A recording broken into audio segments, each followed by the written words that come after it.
Laudetur Jesus Christus, loué soit Jésus-Christ. Amen. Vous êtes bien sûr à l'écoute de la radio-télévision Fraternité Buenamonto. Ici à Mbuji-Mayi, il est 7h45 minutes. Bienvenue à la première édition des nouvelles sur la radio catholique. Solennité du Christ roi de l'univers, ça sera pour ce dimanche à travers l'église universelle. Au diocèse de Mbuji-Mayi, ce sont les préparatifs qui gagnent le terrain dans différentes paroisses. Nous y reviendrons après ces titres.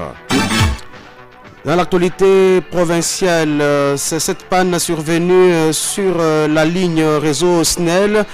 La société explique qu'un défaut est survenu sur la ligne 30 kV et aussi une panne depuis vendredi dernier sur les transformateurs de la sous-station de Chibwe, ce qui plonge la ville de Mbuji-Mayi dans une partie de l'obscurité. Et dans l'actualité nationale, au moins 70 personnes sont portées disparues lors d'un naufrage sur la rivière Sankourou, suite au naufrage d'une baleinière qui a chaviré lundi dernier. Nous allons voir ce qui s'est passé justement dans un instant. Et à Kinshasa, l'Union des parlementaires africaines venue organise des travaux de sa 84e session du comité exécutif de l'UPA. 42 pays du continent sont donc représentés à ces travaux qui se déroulent donc à Kinshasa. Ce journal sera complété par la page des sports. Nous allons vous parler de quelques rencontres suivies hier en Linafoot et aussi les tirages au sort intercontinentaux. La RDC est exemptée des demi-finales. Elle va jouer directement à la finale.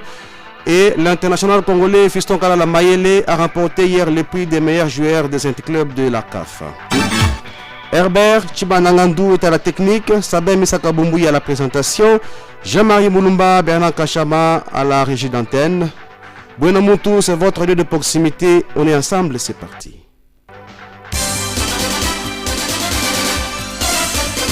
Radio Télé Fraternité, c'est l'actualité à la vitesse du monde. Retour sur l'audience générale du pape Léon XIV hier, place Saint-Pierre de Rome. Le souverain pontife a médité mercredi sur la spiritualité pascale et l'écologie intégrale, poursuivant ainsi le cycle des catéchèses jubilaires entièrement consacrés à Jésus-Christ, notre espérance. Léon XIV a appelé les fidèles à entrer dans une véritable conversion écologique, s'appuyant sur l'encyclique Laudato Si de son prédécesseur. Le pape a invité les fidèles à cultiver, garder la création et non la détruire. Reportage Augustin Asta.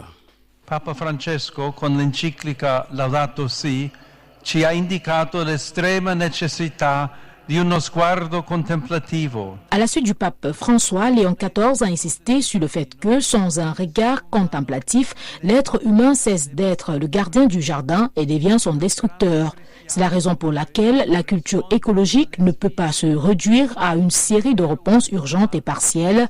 Elle doit être un regard, une pensée, un style de vie, une spiritualité qui constitue une résistance, a prévenu le successeur de Pierre, citant l'encyclique Laudato Si de son prédécesseur. Le paradis n'est donc pas lointain, mais une réalité à retrouver à travers une conversion écologique inséparable de la conversion chrétienne. Il s'agit, a-t-il ajouté, d'une conversion capable de changer l'histoire et de susciter une véritable solidarité envers les personnes et la création menacées par la convoitise des loups. Proteggono persone e creature dalle brame dei lupi. Le Saint-Père a conclu sa catéchèse en invoquant l'Esprit Saint afin qu'il nous donne, a-t-il dit, la capacité d'écouter la voix de ceux qui n'ont pas de voix. Di ascoltare la voce di chi non ha voce.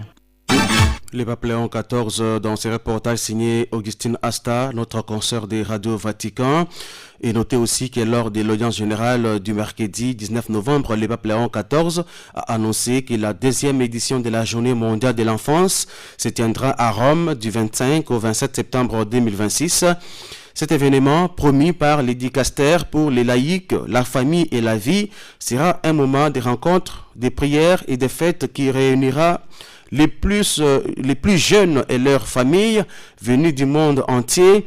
À la fin de l'audience, les petits mages Bernard, 7 ans, originaire de Gaza, et le père Enzo Fortunato ont présenté et montré au pape les drapeaux avec les logos officiels de la prochaine édition de la Journée mondiale de l'enfance. Le Saint-Père a ensuite béni et signé les drapeaux, qui est ainsi devenu le symbole du chemin qui mènera à l'événement de 2026.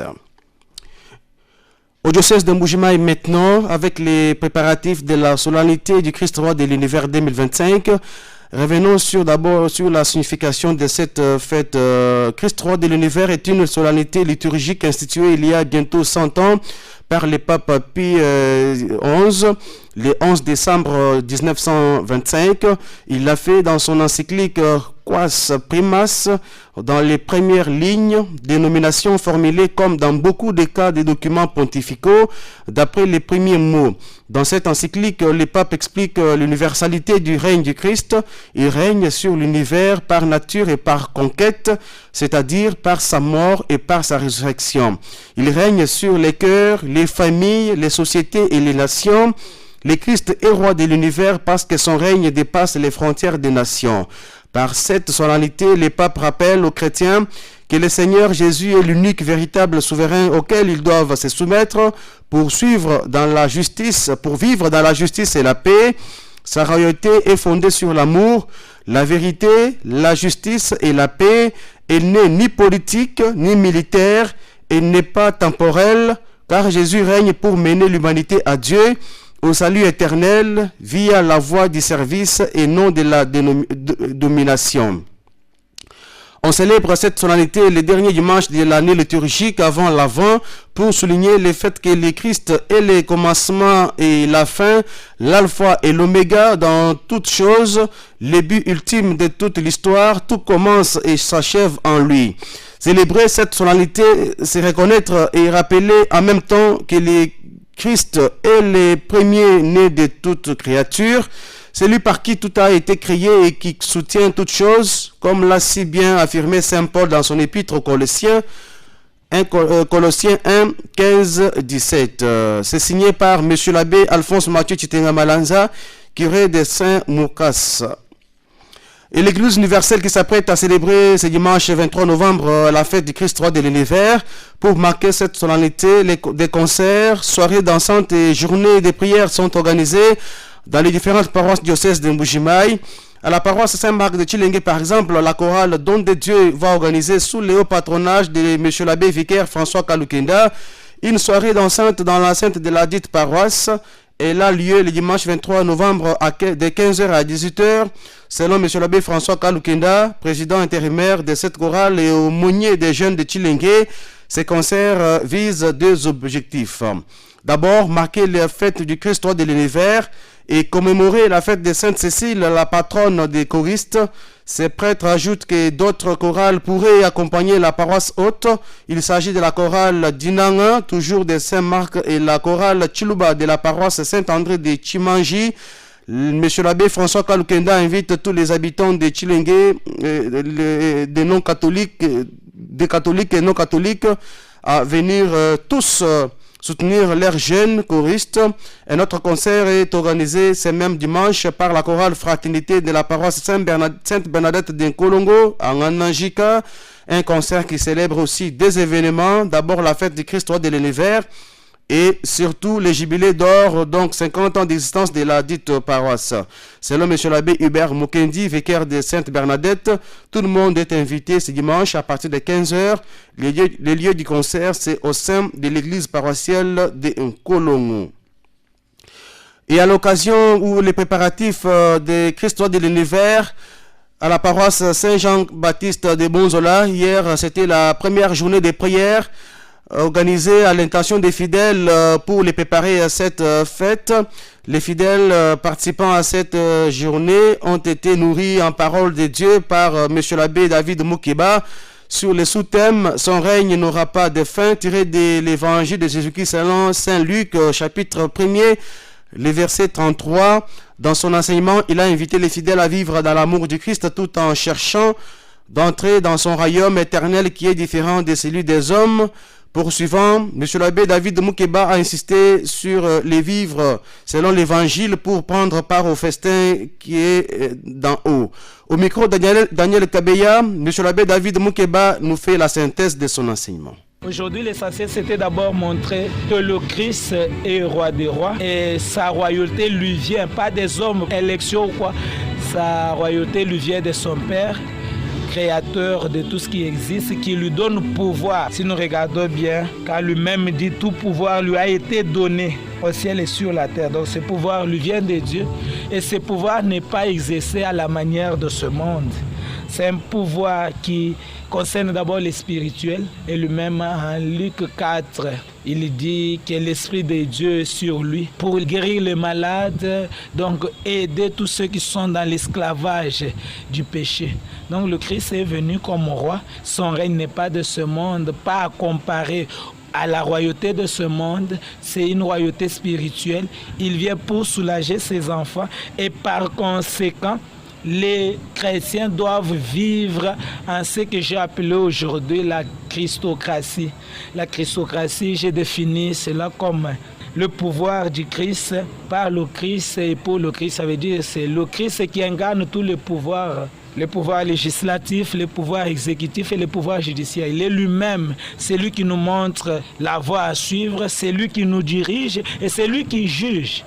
Donc quand on se sent dans la christocratie, il y a un comportement à adopter pour être sel de la terre et lumière du monde.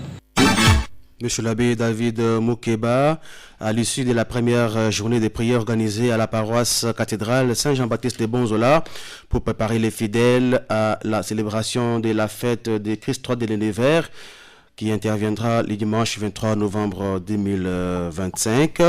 Notons que ces prières de 4 jours organisées en marge de la célébration de la fête des Christ roi de l'univers ont pour thème général « Servez le Seigneur dans l'allégresse » tiré des psaumes 99, verset 2 et se déroule de 15h30 jusqu'à 18h30 à la cathédrale Saint-Jean-Baptiste de Bonzola. Vous écoutez Buenamutu Radio et Télévision, première édition de nouvelles. En Mbuji Mayi, il est 7h57. Merci de nous écouter.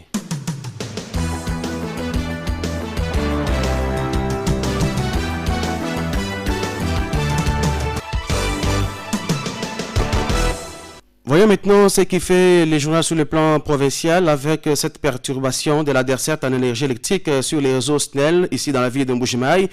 La ville qui est plongée en partie dans l'obscurité suite à cette situation, la Société nationale d'électricité, SNEL en sigle, explique qu'un défaut est survenu sur la ligne 30 kV causé par un engin qui travaillait sur l'érosion à l'entrée de la cité de Boya en territoire de Miabi.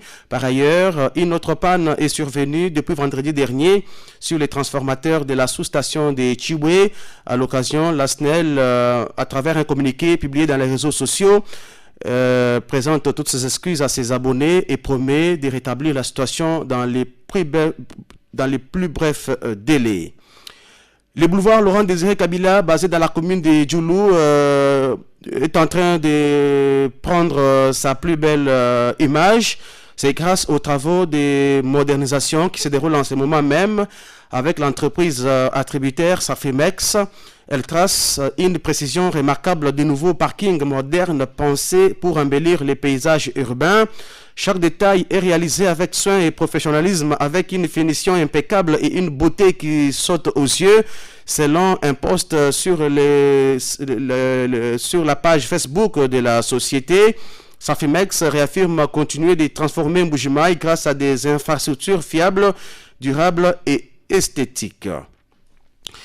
On vous en parlait hier sur nos antennes, la célébration du mercredi 19 novembre de la Journée internationale de l'homme à travers le monde. C'est une journée célébrée chaque année pour mettre en lumière les enjeux de santé masculine, physique et mentale, promouvoir l'égalité entre les sexes et des modèles masculins positifs et sensibiliser sur les droits et responsabilités des hommes dans la famille et dans la société et enfin lutter contre les stéréotypes négatifs et la marginalisation des hommes dans certains contextes sociaux. Contactés hier, certains habitants de la ville de Mbuji Mayi ont déclaré ne pas être informés de l'existence de cette journée.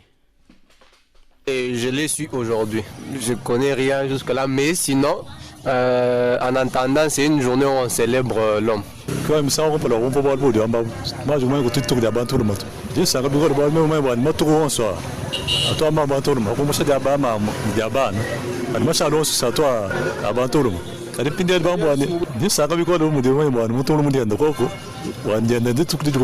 ma connaissance, jusque-là, je ne suis pas informé de ça.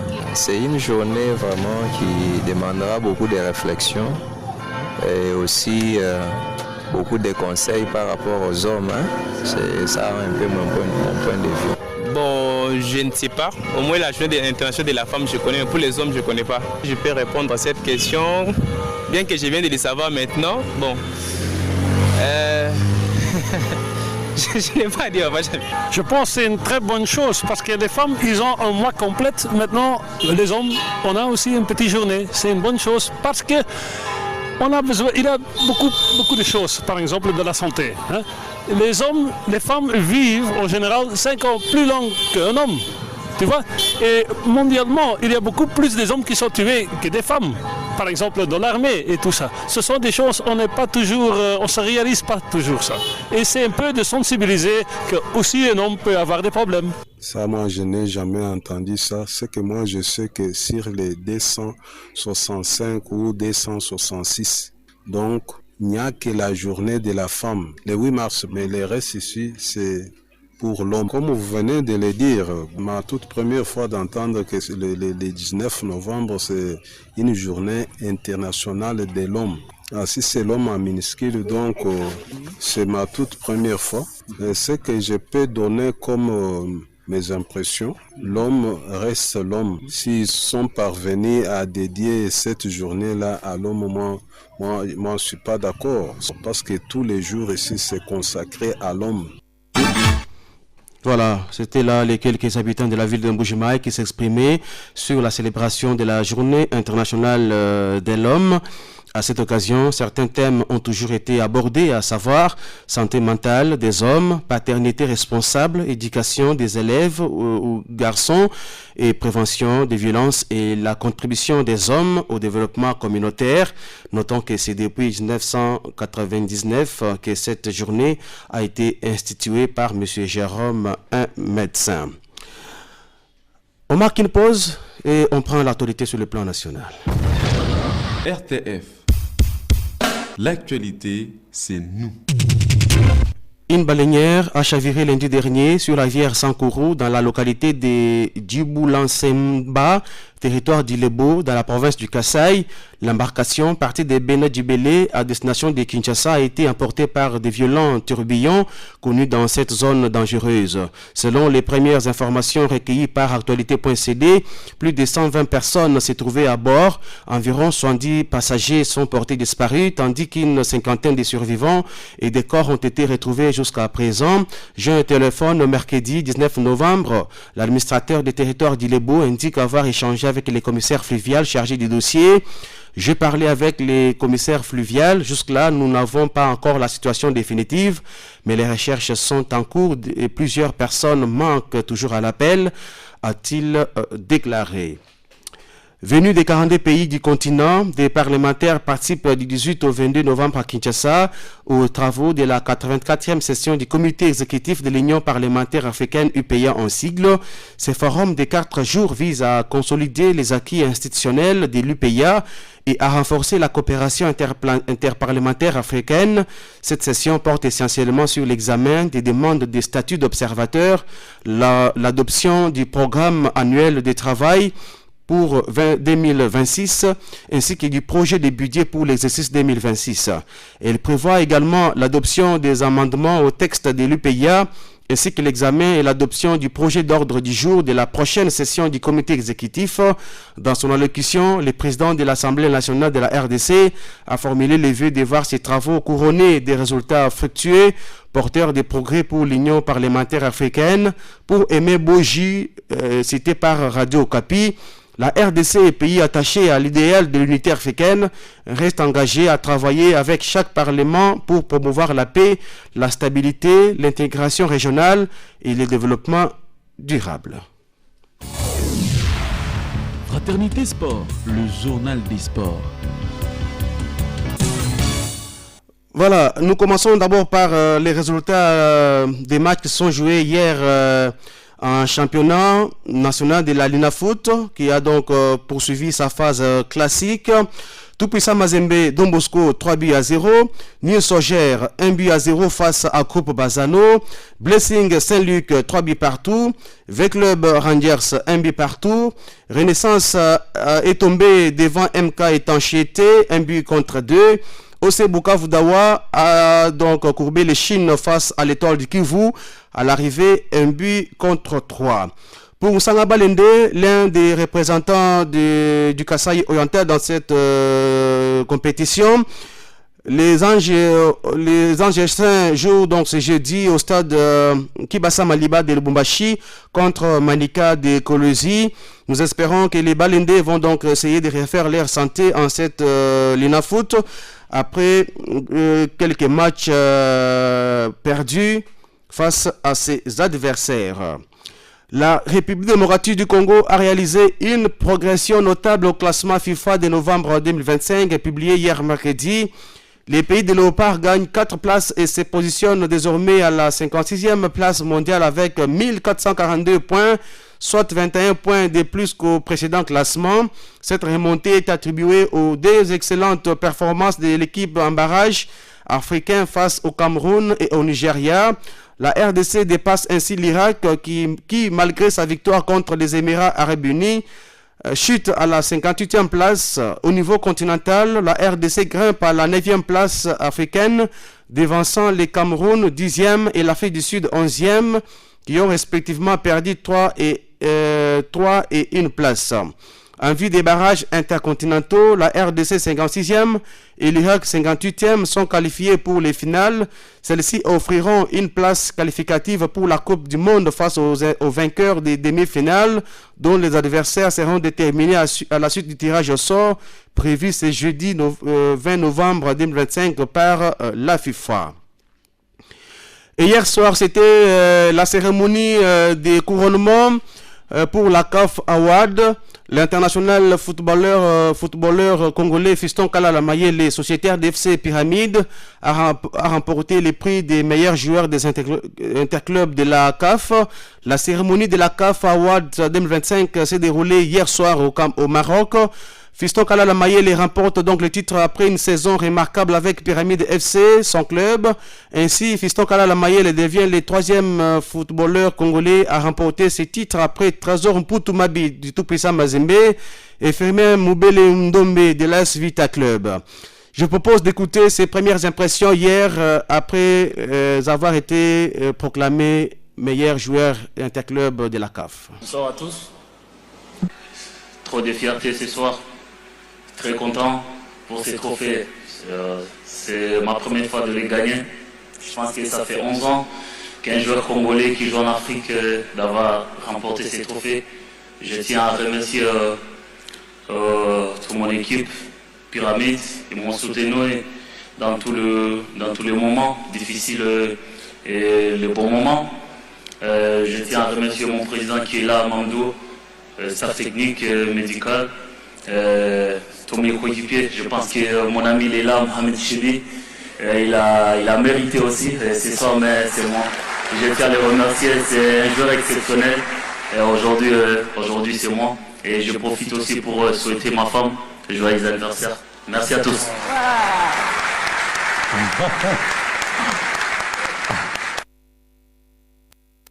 Ses premières impressions teintées d'émotion de Fiston Kalala Mayele et donc proclamé hier meilleur joueur interclub de la CAF à la CAF Awards. C'est déroulé au Maroc que nous terminons ce journal. Au nom de toute l'équipe rédactionnelle, au nom de l'équipe de Fraternité Matin, composée d'Herbert Chibanangando à la technique, Jean-Marie Moulumba et Bernard Kachama, Sabem Sakaboumbouyi, c'est mon nom. Nous vous disons sincèrement merci de votre attention soutenue et vous fixons rendez-vous sur Bonamoutou pour une nouvelle édition tout à l'heure à 13h15. Mais pour ceux qui nous ont pris en cours de diffusion, voici pour vous les rappels des titres. Préparatif de la solennité des Christois de l'univers 2025. Différentes activités sont prévues dans les paroisses du diocèse de Mbuji-Mayi avec des concerts, soirées dansantes et journées de prière à la volée. Vous avez suivi dans ces journaux la signification de cette fête qui va intervenir le dimanche 23 novembre 2025. La ville de Mbuji-Mayi est plongée en partie dans l'obscurité. C'est suite à une panne survenue sur la ligne de la SNEL avec les courants qui viennent de la centrale de Tubidi. La SNEL rassure que ses équipes sont à pied d'œuvre pour décanter la situation dans les meilleurs délais. Une baleinière a chaviré depuis lundi dernier sur la rivière Sankourou. Le bilan fait état de 70 passagers portés disparus, tandis qu'une cinquantaine de survivants et des corps ont été retrouvés jusqu'à présent, selon donc l'administrateur du territoire d'Ilebo, contacté par nos confrères d'actualité.cd. Et des parlementaires venus des 42 pays du continent participent du 18 au 22 novembre à Kinshasa aux travaux de la 84e session du comité exécutif de l'Union parlementaire africaine, UPA en sigle. Ce journal a été complété par la page des sports, notamment avec les résultats de la Linafoot et aussi la RDC qui est exemptée des demi-finales des barrages intercontinentaux. Elle va jouer directement la finale. Et Fiston Kalala Mayele, élu hier donc meilleur joueur interclub de la CAF au CAF Awards au Maroc. C'était une belle cérémonie hier soir. Vous avez suivi ses premières impressions dans ces journaux-là. Vous êtes toujours branchés sur nos antennes pour la suite de notre programme. Je vais vous retrouver très prochainement sur les ondes pour un nouveau numéro du journal. Radio Télé Fraternité, c'est l'actualité à la vitesse du monde.